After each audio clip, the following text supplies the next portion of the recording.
महागौरी, ही लढाई तुझी आणि माझी आहे.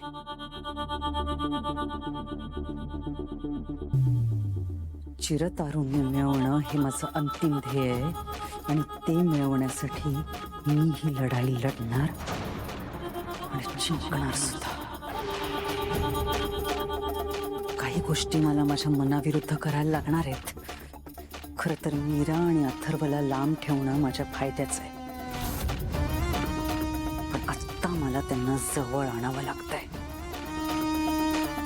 कारण तुला आणि त्या मीराला हरवण्यासाठी मी वाटेल ते करायला तयार आहे. तिच्यासोबत जे कोण असेल त्या सगळ्यांना संपवणार आहे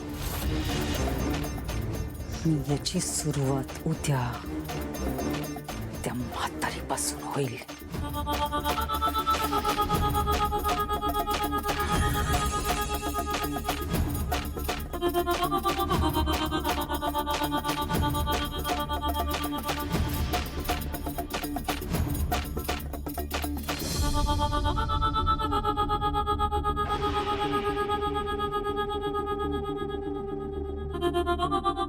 देवी आई, मला माझ्या अथर्वचा सुखाचा संसार बघायचा आहे.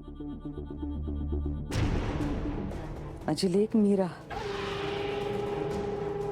तिची सगळी स्वप्न पूर्ण होऊ देत. मीराला तिची बहीण मिळाली आहे, पण त्या दोघांचा संसारही तितकाच महत्वाचा आहे. त्या दोघांचं नातं फुलू दे. आणि म्हणूनच उद्या मी घरात पूजा ठेवली. तुझा आशीर्वाद कायम त्यांच्यावर असू दे.